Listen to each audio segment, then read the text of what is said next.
Are you worried about income tax? क्या आप भी अपने इनकम टैक्स को लेकर के वरीड हो रहे हैं? आपकी इनकम पर टैक्स पेबल होगा या रिफंड? ओ डिसाइड नहीं कर पा रहे हैं कौन सी स्कीम ऑप्ट करें, न्यू स्कीम या ओल्ड स्कीम? अगर हाँ, डोंट वरी, आपके इन सभी सवालों का एक ही सॉल्यूशन है, कैलकुलेट योर इनकम टैक्स, वो भी बिना किसी मैनुअल कैलकुलेशन या एक्सेल शीट की मदद के। और ऑप्ट करें स्कीम जो आपके लिए सबसे ज्यादा बेनिफिशियल हो। टैक्स कैलकुलेशन के लिए 3 फिगर की जरूरत रहेगी।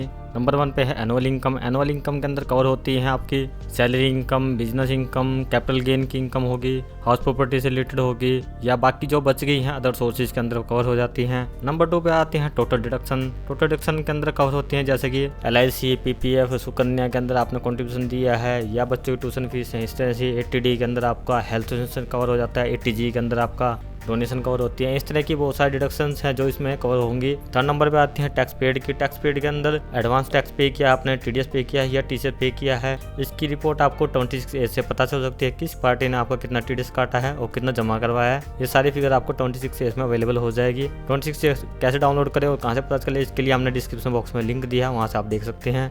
टैक्स कैलकुलेट करने से पहले वीडियो को लाइक और चैनल को सब्सक्राइब जरूर कर दीजिएगा।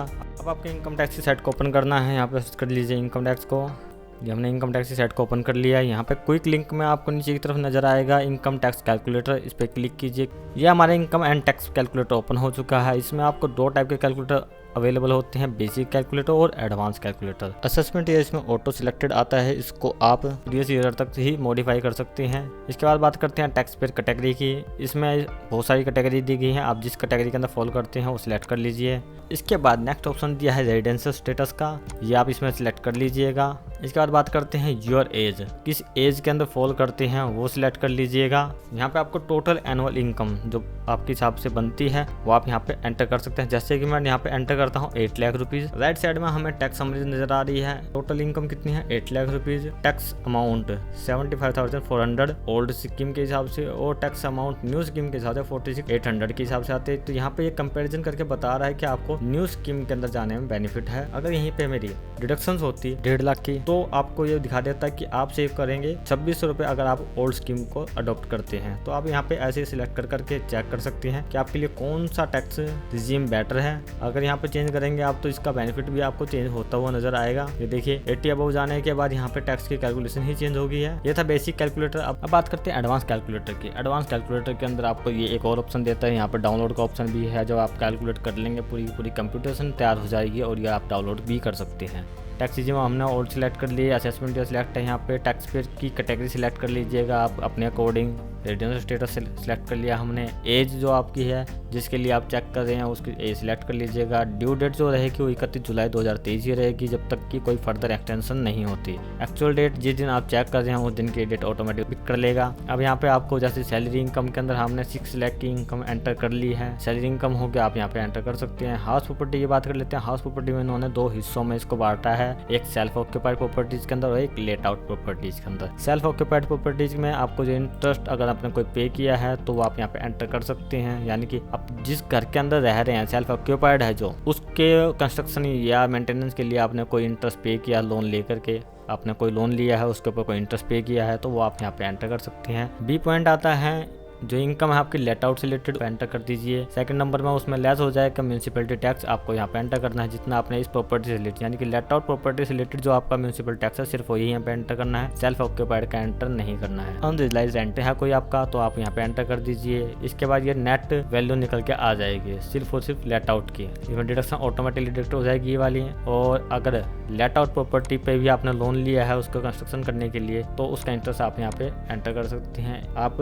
हाउस प्रॉपर्टी है मैक्सिमम 2 लाख तक का ही लॉस यहाँ पे क्लेम कर सकते हैं। अब बात कर लेते हैं कैपिटल गेन की। कैपिटल गेन को 2 हिस्सों में डिवाइड किया गया, शॉर्ट टर्म कैपिटल गेन और long term capital gain. Short term capital gain को 2 हिस्सों में डिवाइड कर दिया गया फिर से, एक जो AAA1 के सेक्शन में कवर होते हैं और दूसरे बाकी बचे हुए जितने हैं रेडियल। AAA1 के अंदर कौन कवर होते हैं? AAA1 के अंदर कवर होते हैं रिकॉग्नाइज्ड स्टॉक एक्सचेंज के ऊपर जो शेयर्स के अंदर आपने ट्रेड किया है वो इसके अंदर कवर होता है। उससे रिलेटेड आपको कोई भी गेन लॉस होता है तो वो आपको period wise period in column में इंसर्ट कर देना है। और बाकी जो डाटा बच गया आपका, जो बाकी किसी चीज़ पे भी आपको शॉर्ट टर्म कैपिटल गेन होता है तो वो आपको यहाँ पे एंटर कर देना है। जैसे लाइक म्यूचुअल फंड पे आपको कोई गेन हुआ है तो वो इस कॉलम में आएगा, इस कॉलम में नहीं आएगा। अब बात कर लेते हैं लॉन्ग टर्म कैपिटल गेन की। लॉन्ग टर्म कैपिटल गेन को इन्होंने 3 हिस्सों में डिवाइड किया है। एक जो 20% की रेट से टैक्सेबल होते हैं, दूसरे जो 10% की रेट से टैक्सेबल तो होते हैं लेकिन अदर देन 112A के अंदर कवर हैं, और थर्ड आते हैं 112A के अंदर जो कवर हैं उनका भी टैक्स 10% से चार्ज होता है। 20% में आते हैं हमारी हाउस प्रॉपर्टी से कोई गेन लॉस होता है तो वो इसमें कवर हो जाता है। और थर्ड की बात कर लेते हैं, और 112A के अंदर कवर होते हैं जो रिकॉग्नाइज स्टॉक एक्सचेंज पर लिस्टेड कंपनीज हैं उनके शेयर्स। बाकी जो बचे म्यूचुअल फंड, बॉन्ड्स, डिवेंचर्स, ये सारे इसके अंदर कवर हो जाते हैं। कैपिटल गेन के बाद अब बात कर लेते हैं बिजनेस प्रोफेशन इनकम की। इसके अंदर 2 हेड दिए गए हैं, प्रेजेंटिंग इनकम और अदर बिजनेस इनकम।